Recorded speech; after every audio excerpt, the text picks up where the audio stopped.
In January 2000, Africa started a new century in a new way in Asmara, Eritrea.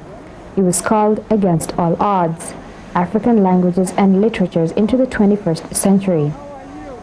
Over 250 writers and scholars from 20 African countries and around the world came to Asmara, joining universities, foundations, corporations, publishers, cultural activists, civil groups, students, artists, children, and everyday citizens.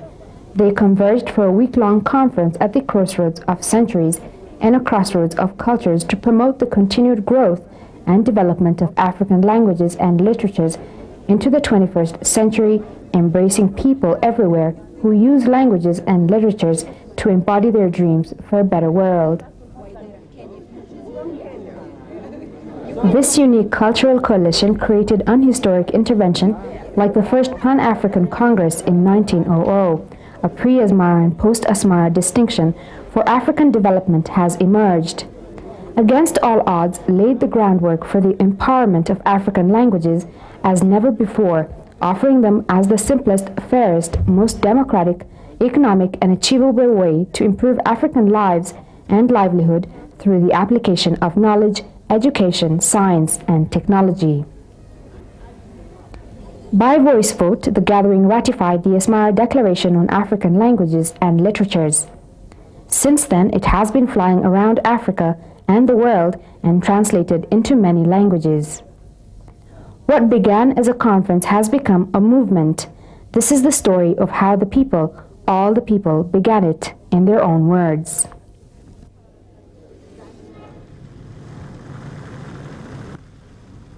The opening ceremony outlined the reasons for Against All Odds and the work for the next 7 days.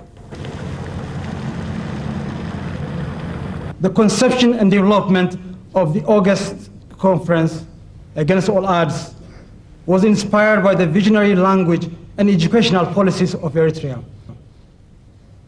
We, the organizers, felt that if Eritrea can do it, so can other African countries. We felt, and many agreed with us, that the terrible shackles of colonialism have to be broken first and foremost in the minds of African people.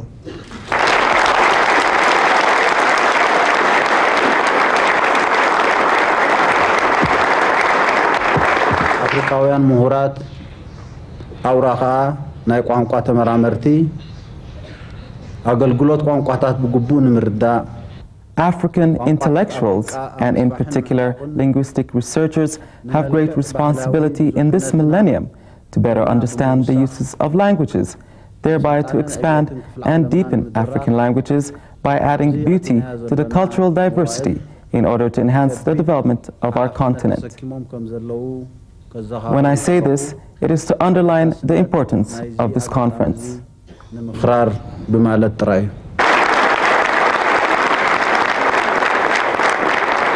This is the basic idea underlying our being here today and for the next 10 days, and I hope this as a beginning of implementation of some of the policies or visions that will come from this particular conference.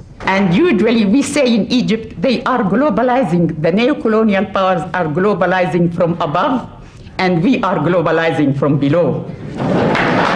Thank you very much. Thank you very much.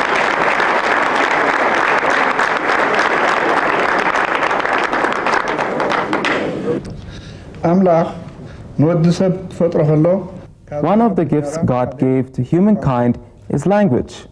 When colonizers tried to deny the people this precious gift, the people suffered greatly. African languages in general, and Eritrean languages in particular, are the victims of this dreadful experience. Africa is a huge continent, and African literature is also huge. In order to obtain self-assertion and progress, we definitely have to look positively into our language, into our literature, and through the effort of such a conference, and such Africans I have great hopes that we'll be able to conquer at the end, always against all odds. Foreign languages are languages of expression to us, and African languages are languages of being. So we have to make this distinction. Once we cease to use these languages, it's as if we cease to be. And once we cease to be, who are we? One of the most important poetry festivals in the world, the Rotterdam Poetry International Festival. That year, the festival organizers decided to focus on Africa.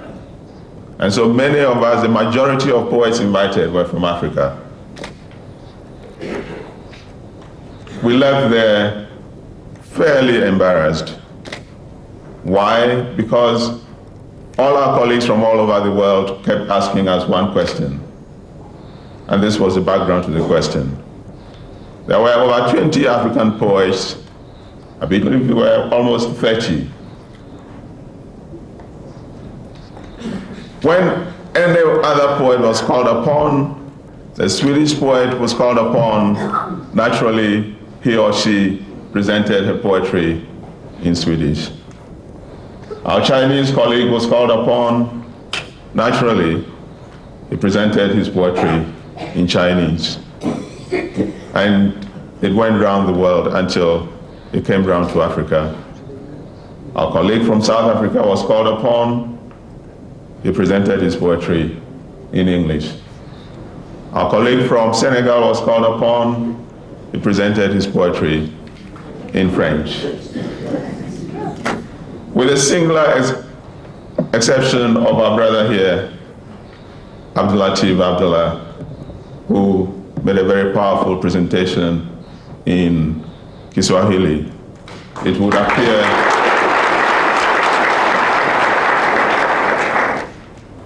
the question was very obvious. Then everybody kept asking us, don't you have languages in Africa? And I said, of course we do. So why don't you write in your languages? As it turns out, many of us didn't exactly know why. But we left there, at least some of us left there, realizing that, as our brother Ngugi had pointed out earlier, we had been in an extremely abnormal situation, but had grown up thinking that this was what?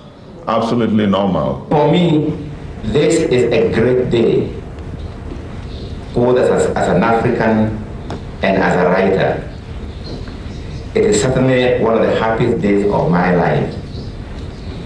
I began writing novels, short stories, plays, and essays in 1960 when I was a student of English at Makerere University, Uganda, then an affiliate of London University.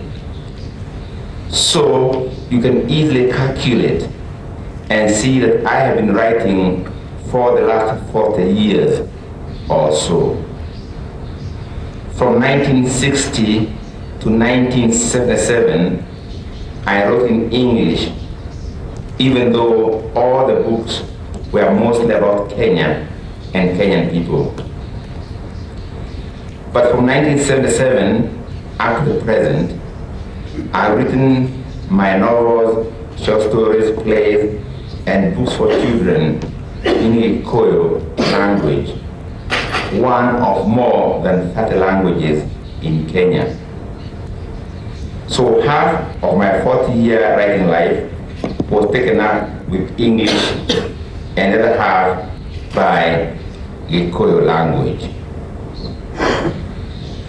During that 40-year period, the conferences on African writing in English to which I have been invited are many.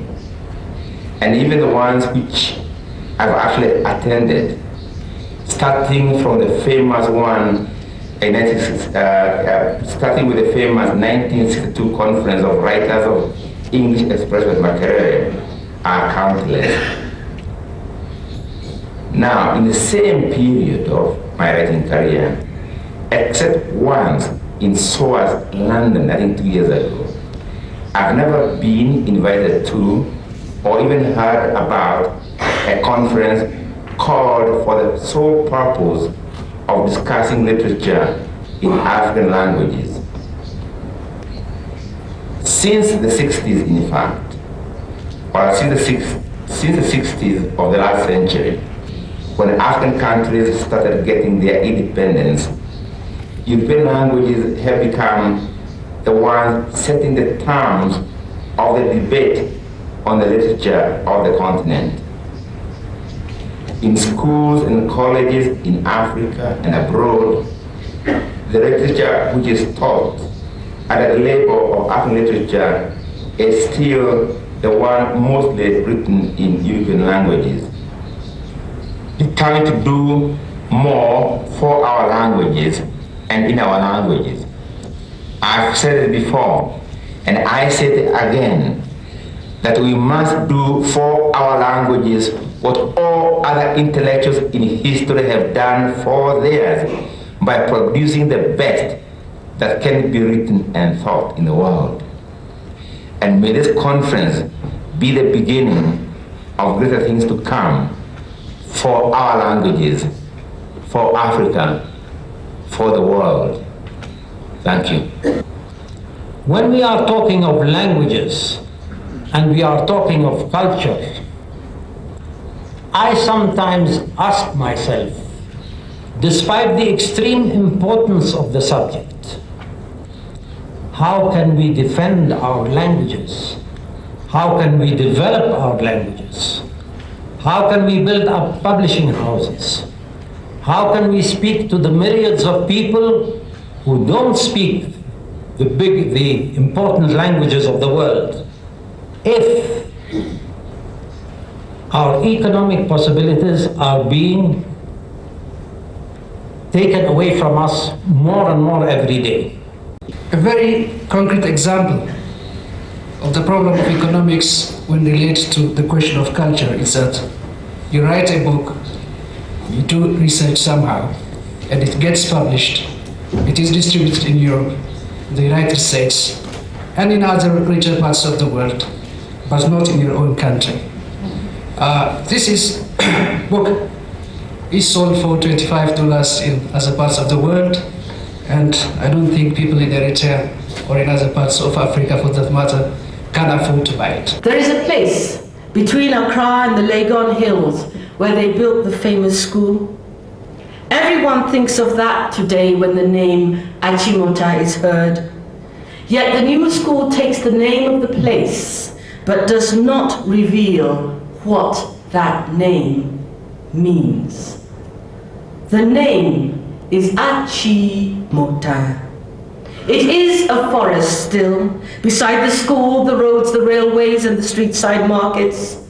But the forest came first and has always been there. The trees still stand, but they do not speak that history they have seen. Achimota. No, not at all. And only the name remains the reminder of who we are, what we have been, and what we have been through.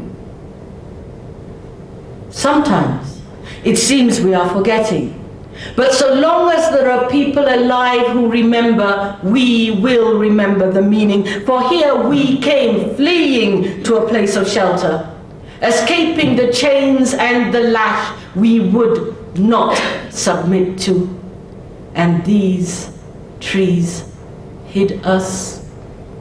So, when traveling through here, searching, you do not call by name in this place. Achimota. You do not call by name out loud, no, not here. The Underground Railroad had its precursor long, long before on this side of the world. No one will tell you that today.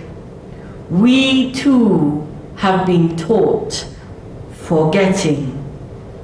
We are schooled in another language now, and names lose their meanings except as labels.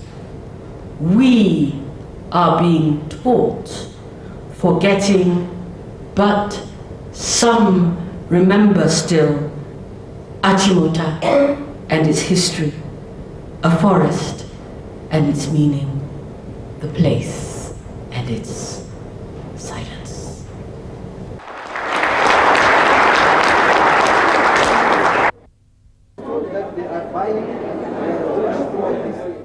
Writers, scholars, government ministers, university presidents, and more enjoyed and learned from cultural performers who used their own languages because they knew that nothing worked better to communicate who they were and what they hoped to be. Is an aspect of language and arts. So we will see the performed reflection of this culture here. I wish you an enjoyable evening with Subrit. Thank you very much.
Jakole and Nawal El-Sadawi joined Zamahrat Yohannes, Director of Research and Documentation for Eritrea's People's Front for Democracy and Justice, and Against All Odds organizing co-chair, to open an exhibition called The Book in Eritrea.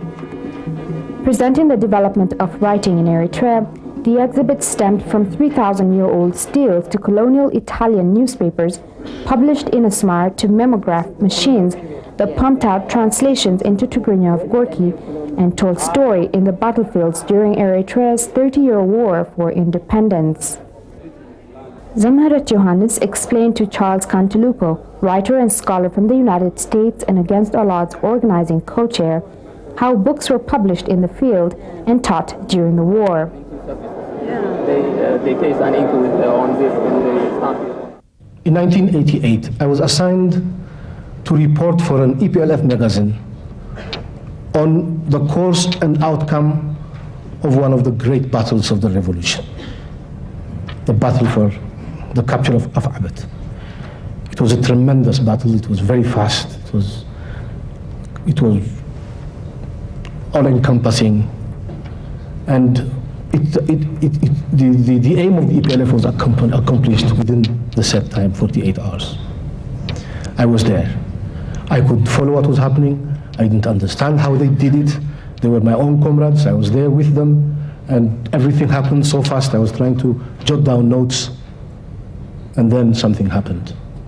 And let me read this piece that has stayed carved in my mind and probably will stay in my mind for as long as I live. There were three of us. My companion and I were walking along Ali Ibrahim, the commander of the central flank, an engaging EPLF commander or general who regrettably died in action about 2 weeks after this, his day of victory. We were reveling side by side when we came across a miracle. Any writer, especially one as perplexed about what to write as I was that morning, will agree that what we saw was nothing short of a miracle. For at the gates of Af-Abat, near an indistinguishable shrub, lay a piece of flesh amidst a pool of dried and curdled blood. It quickly caught our attention, and the three of us paused to bend down and examine it. It was a human heart, complete with the aorta and arteries, one that had poured out what blood it had been pumping into the veins of a fighter who had been blown to pieces by falling enemy artillery fire. The morning sun had not yet worked on its freshness, and the crows and vultures were not yet up and around, so it lay there, red and oily, as if clinically extracted by an able surgeon. By any standards, it was a gory sight. Not under any normal circumstances nice to look at or talk about even today, nearly a dozen years on.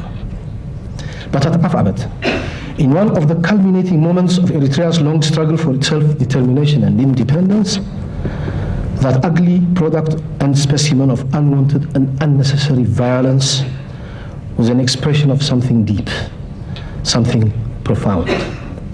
For me as a writer, its profundity lay in the things it did not express.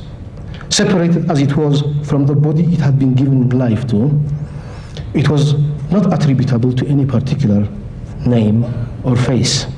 It had no danger, it had no gender, no linguistic or regional identity, no religion. It was just a simple heart. The heart of an Eritrean patriot, an African freedom fighter that had exposed itself in the manner it did, as if to remind us of what the Eritrean struggle was all about, or should be all about. We did not bury it. There was no time for that. Ethiopian jet fighters and helicopters were screeching and hovering over our heads, literally threatening to lift us up by the collar. So we left it lying there, triumphant and heroic, but strangely in that hour of total victory and glory, also lonely and defiant. In most of our Eritrean languages, the heart is not just an organ, a life-giving organ. It is given more symbolic sense. In Tigrinya, when you say a wise man is called, or a wise woman is called Labam, and wisdom is Libona. They both come from the word Libi, which means heart. In Tigray, Labib is the word for a wise person. It comes from Lib, which means the heart. In Bilen, which I don't speak or know very well, but I asked some people what they call the heart, or a wise person, is called Labekich, I think I've said it correctly, which comes from Labaka, which means the heart, and so on. So the heart occupies a central position. I mean, like all humanity, we think with our heads, but we say we think with our hearts, you know. And so the heart is also the creator, and therefore the pen is the creation of the heart, and therefore when I speak of the pen, I'm going to speak about the heart of the Eritrean. The heart, how the heart, the Eritrean heart, acted throughout the period of struggle, and performance also is the performance of the heart. I say this because Eritrean history has been something like a tug of war between the forces that have been trying to write Eritrea off as a nation, to simply ignore Eritrean nationalism as something that did not exist, cannot exist, and the heart of the Eritreans that refused to bend to these outside forces, to these forces of destruction. I'm not an anthropologist, I don't know where the answer lies. As a writer, I will speak from the heart. Now, a writer, a man called Citashe, Citashe,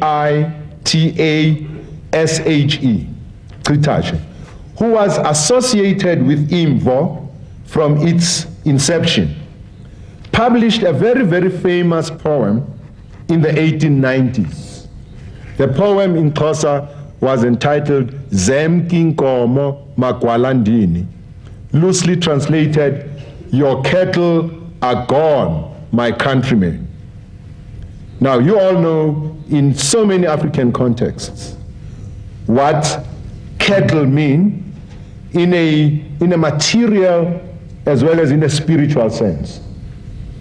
He says, in fact, "Your cattle are gone, my countrymen.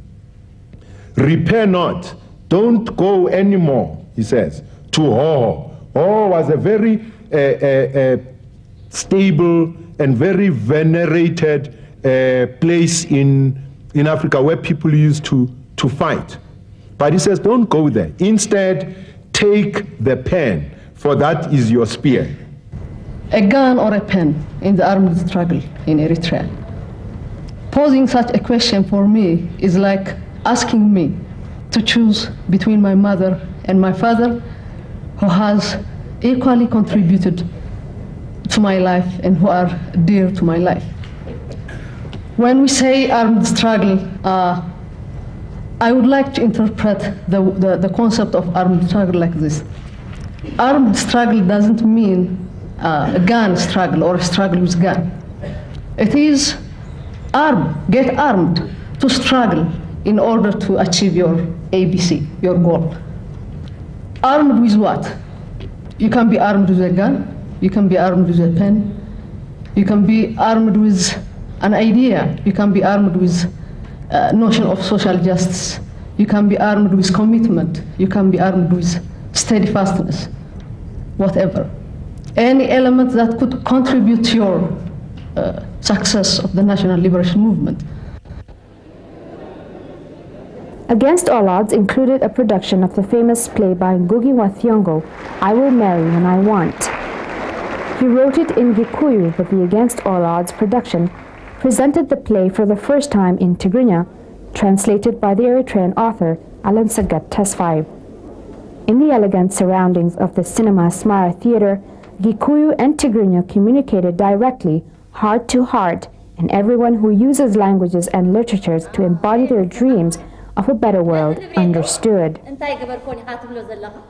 The opening scene, in which Gikunda, a farm laborer, and his wife Wangeshi discuss the importance of owning their own plot of land, however small and humble, translates from Gikuyu into Tigrinya, a critical situation that could take place anywhere and in any language in Africa.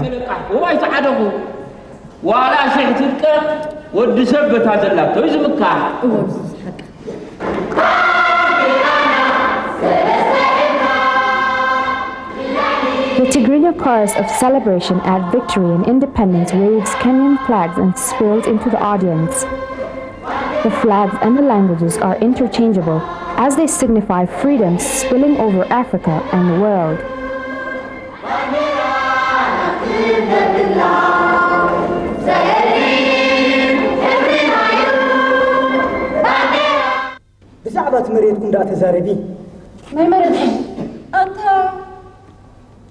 But the pain and struggle to achieve this freedom is just as translatable. In fact, its translation into a myriad of African languages is necessary if it is to be fully understood and achieved, leaving no one behind.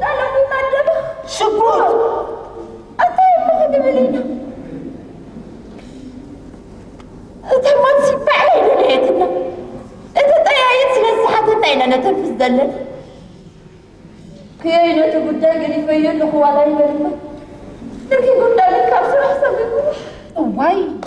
أنت بربال دون قامريت تنتدع ودقاء مع رتما غنان بالعلوان كما تصيحوا.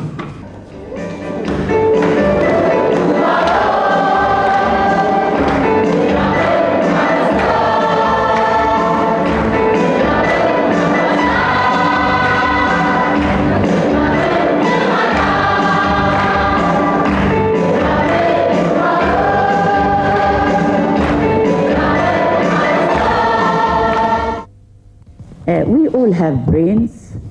And a revolution, especially of women, Again, Nawal El-Sadawi. Genius people. Writers are ordinary people. But political systems try to make them genius and heroes and heroines. I don't believe in heroism. No, I don't believe in that. All of you are heroes, and we are all fighting. Even the very, very illiterate woman in her home, in her hut, is fighting. And I was brought up in a poor family, and I was born female, poor in the village, in a village called Kafr Tahla by the Nile in Egypt. And in fact, since I was born female and poor and in the village, I decided that I should change my life. So my first letter, when I started to learn alphabet, my first letter I wrote was to God. I told him, well, I'll tell you, of course I didn't know his address, so so the letter he never received the letter. But I told him, yes, God, I am not ready to believe in you unless you are just. And if you are not just, I am not ready to believe in you. So you have to answer me, why you discriminate between me and my brother, though I am more intelligent than him. Well, this is a long story. Of course, I was inspired by my grandmother. As I told you in the other room, how my peasant, illiterate grandmother gave me the first lesson in religion and philosophy when she was fighting the mayor. And she stood in front of him, and he was carrying the Quran in his hand like that.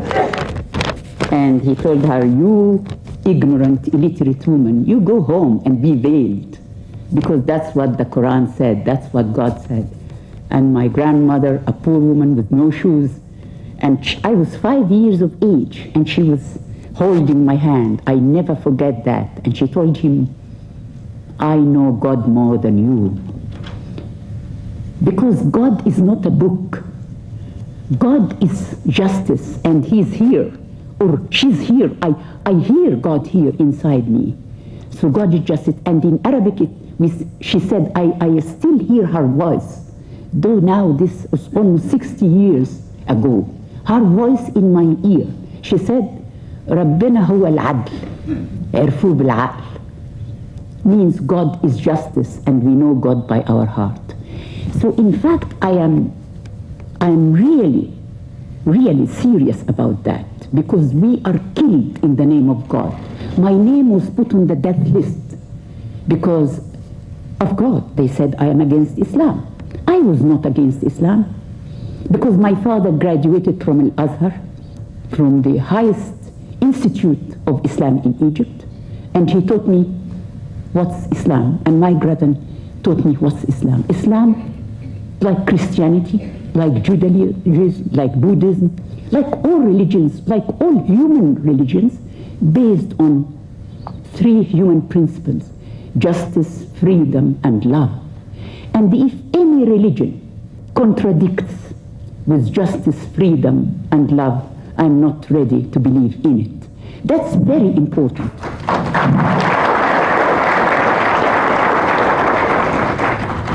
Some of us are lucky. I can count myself lucky, because when I was ready to put down that novel, which I carried in my head for about 20 years after the war, I finished writing it, but there still wasn't time to sit down.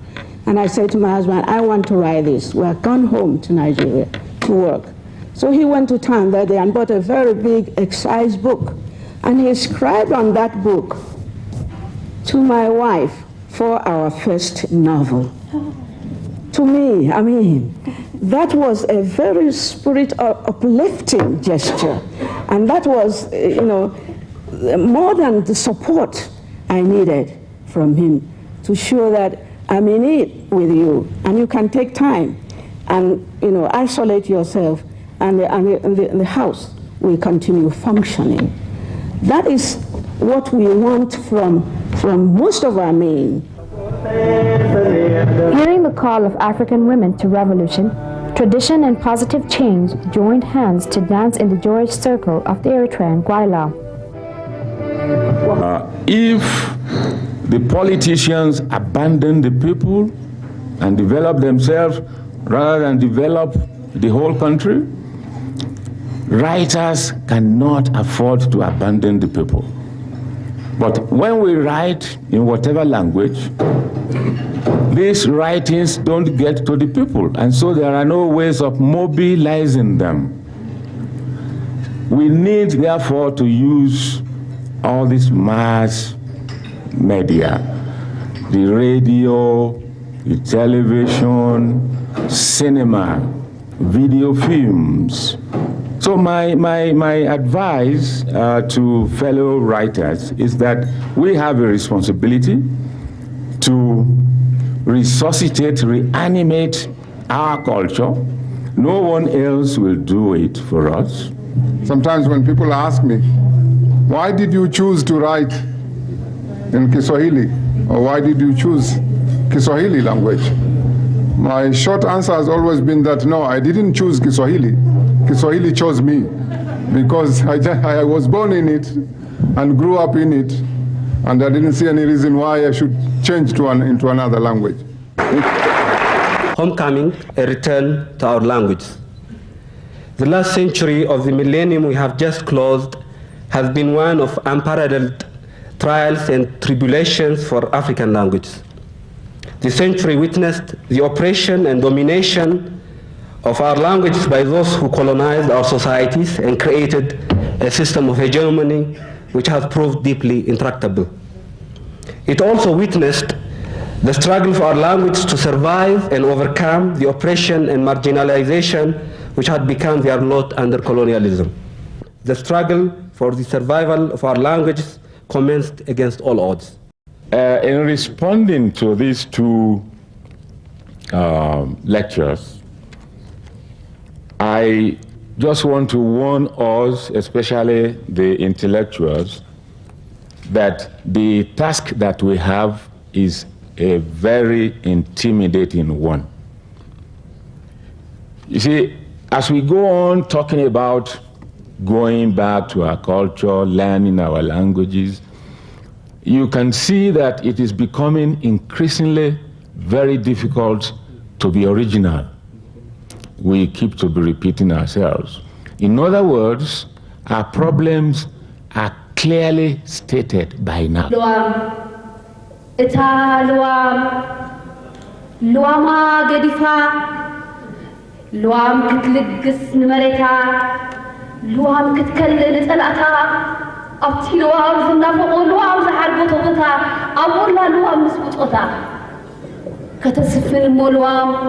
كقنطقة تفرحي كخوننا سلام زمت أتعمل إتالوام لوام عزز تمقرو فقري زحلت أقو تفرد تأجي أنت خون حدك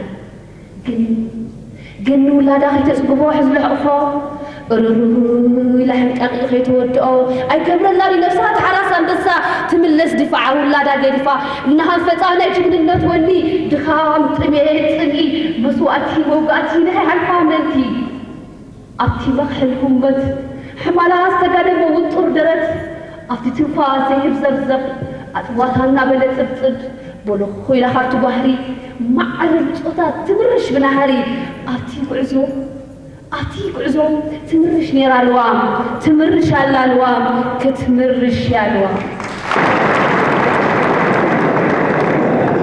I am going to read a story to you. But before I do so, I want to pray for you. And I'm going to do so by chanting a very short verse from divination poetry in Yoruba. Pé kẹ́ẹ̀jèrè òtítí bàbá jẹ́ ọlọ́gìnìngìnì aṣọ ọ̀ràdà àkóǹkótán ọ̀rọ̀ nífẹ̀ẹ́. Kẹ́ẹ̀ṣẹ́gun ọ̀tún, kẹ́ẹ̀ṣẹ́gun òsì, kẹ́ẹ̀bí ọ̀tá lulẹ̀ láàrin kẹ́ẹ̀fapá obìnrin hábíyá. Jẹ̀fọ́jẹ̀fọ́ kan wọn èyí jẹ́wé náà jẹ̀wàjẹ̀wà wọn ọ̀gbọ́dọ̀ jọmọ́ dò. ẹnìkan ìgbójúgbòjúgbójú kó pé lóore jẹjẹ lò wọ́n jẹ jẹranjẹran tẹ́ rí wọn ìjọ́gà ta ní pagún ta ní jẹgún ta ní fìgún bọ́rí iná tí wọ́n bá dá fúnkún ẹyẹkẹyẹ ni wọ́n fi ṣe é jẹ ẹni kú ẹni rùn tó bá dìwòye àmọ́dún àátúnfà láìkú dẹ́gbẹ̀rá ọdọọdún láàárọ̀ mọ́bì látẹ pèrègún wọn ò kú bọ̀rọ̀ àṣẹ Èdùmàrè.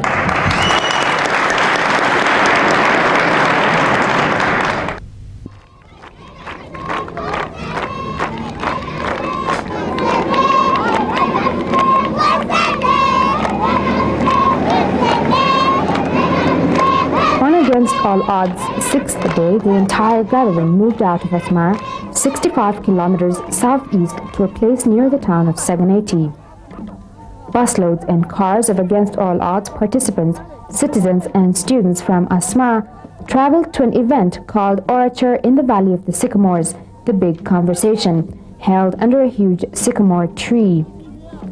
Out of local stone, the conference organizers had built a stage under the tree with an amphitheater sloping up and out from under the huge gills graffited limbs where the progress of the season's budding, flowering, greening, drying, dying could be found all at once.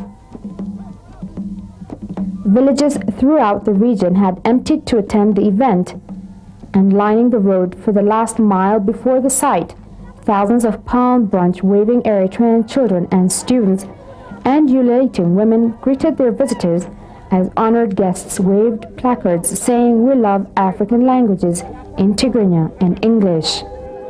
The buses stopped and emptied, and all joined together in a huge procession led by musicians and sword-waving and dancing Eritrean elders across the fields to the tree.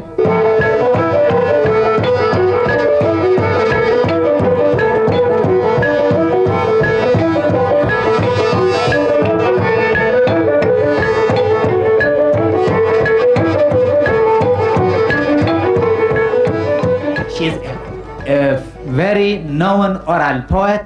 Solomon Tsahayim introduced Mother Zainab, the oral poet famed for saying, "Even the stones are burning," when asked to describe the course of the war in her village. To fight against the enemy, which finally enabled us to conquer the enemy and achieve independence. Mother Zainab.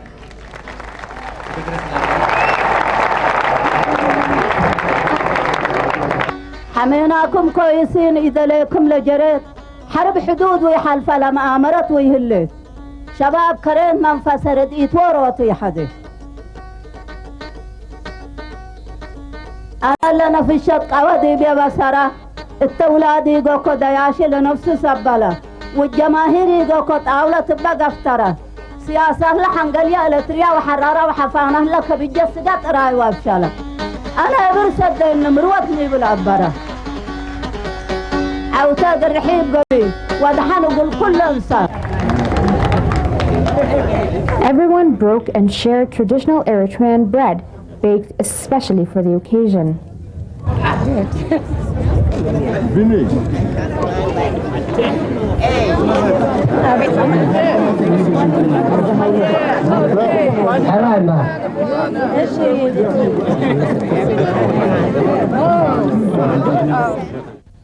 We are very, very proud, and you have made us very, very proud to be African. And we have ourselves come here, we have come here not as superstars, not as important people, not as professors, not as poets. We have come here as humble sons and daughters of Africa in order to hold hands with the people of Eritrea. We have come here because we do believe, like the Africans that we are, that we can in fact celebrate ourselves and celebrate one another as Africans, as Eritreans. We are very, very proud that you have given us back our own sense of self, our own sense of being African. What we have seen here, we are going to take back to our countries. We are going to take back to our respective workplaces, and it shall be treasured very, very much. We are moved by what we have seen of the people of Eritrea. And we know with almost one voice that Eritrea will never be destroyed.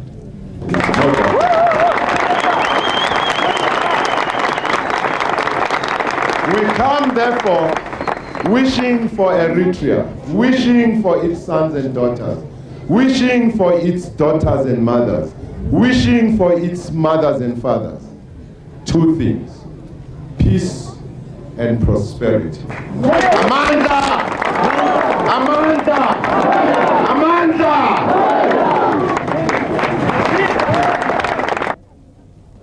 Eritrean male and female traditional poets in 9 languages, musicians, dancers, local children, and many of Africa's greatest traditional and modern authors took their turns and followed Mother Zainab. Each took the stage as if it was the entire continent. Arabic to Akan, Gikuyu to Zulu, Bepub to Swing Lo's Sweet Chariot, however various the African languages, people, all the people, understood. 4 hours passed like 4 minutes, and the multitudes arose to walk another mile joyfully together to a still larger sycamore tree, under which they gathered for a meal. Feeding everyone, it multiplied like the proverbial loaves and fishes. If anything could be called an African Renaissance event, and a most powerful demonstration for peace throughout all Africa and the world, this was it, yet in celebration of the African word, and a mere 30 kilometers from where 2 armies lined up eye to eye and ready for war.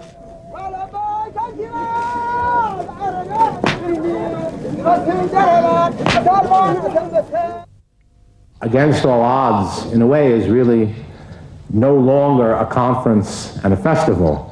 Against All Odds has become a movement. We're all a part of it. To keep it going, I'd like to suggest we just keep in mind the vision of the great tree yesterday.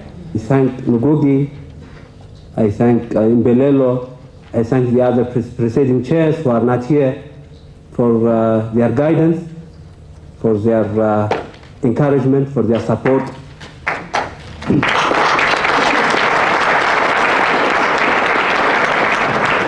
I thank my colleagues for standing against all odds, and I thank all the scholars, writers of African languages primarily, and other scholars. Last but not least, I thank my Eritrean compatriots for making this conference a success, and especially the ones who are not here, the ordinary people in Asmara as well as in the village who are following the conference and who have helped in many ways to make our guests feel at home and for contributing to the success of the conference in their own small ways. Thank you very much.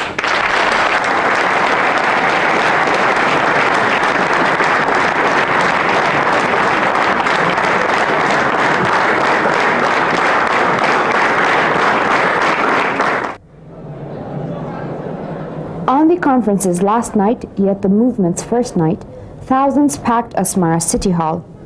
With plenty to eat and drink, and with Eritrean musicians and dancers performing with all their might on stage, the gathering became a wild celebration of what had transpired over the last 7 days. As Mbulelo Nzamani stood at the microphone to read the Asmara Declaration, the crowd quieted and parted like the Red Sea, which was a mere 100 miles away, to receive his message. Proceeding with the Declaration's 10 principles, Mbulelo sounded as certain as Moses. At nearly every sentence, the room burst with applause or shouts of approval, and at the end, ratification. By dawn, the Asmara Declaration in English and Tigrinya greeted Asmara citizens on their way to work, and many more translations into other African and world languages would soon emerge.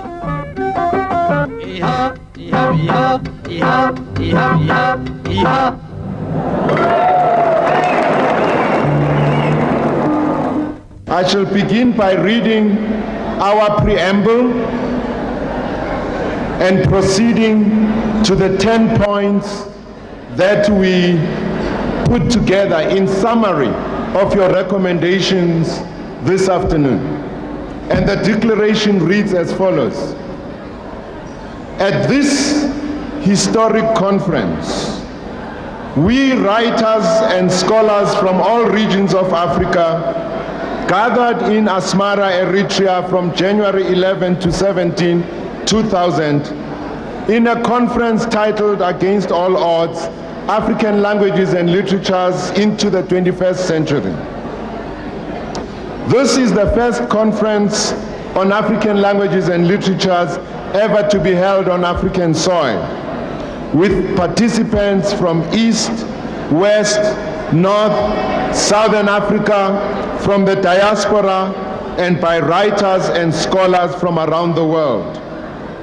We examine the state of African languages in literature, scholarship, publishing, education, and administration in Africa and throughout the world. We celebrated the vitality of African languages and literatures and affirmed their potential. We noted with pride that despite all the odds against them, African languages as vehicles of communication and knowledge survive and have a written continuity of thousands of years.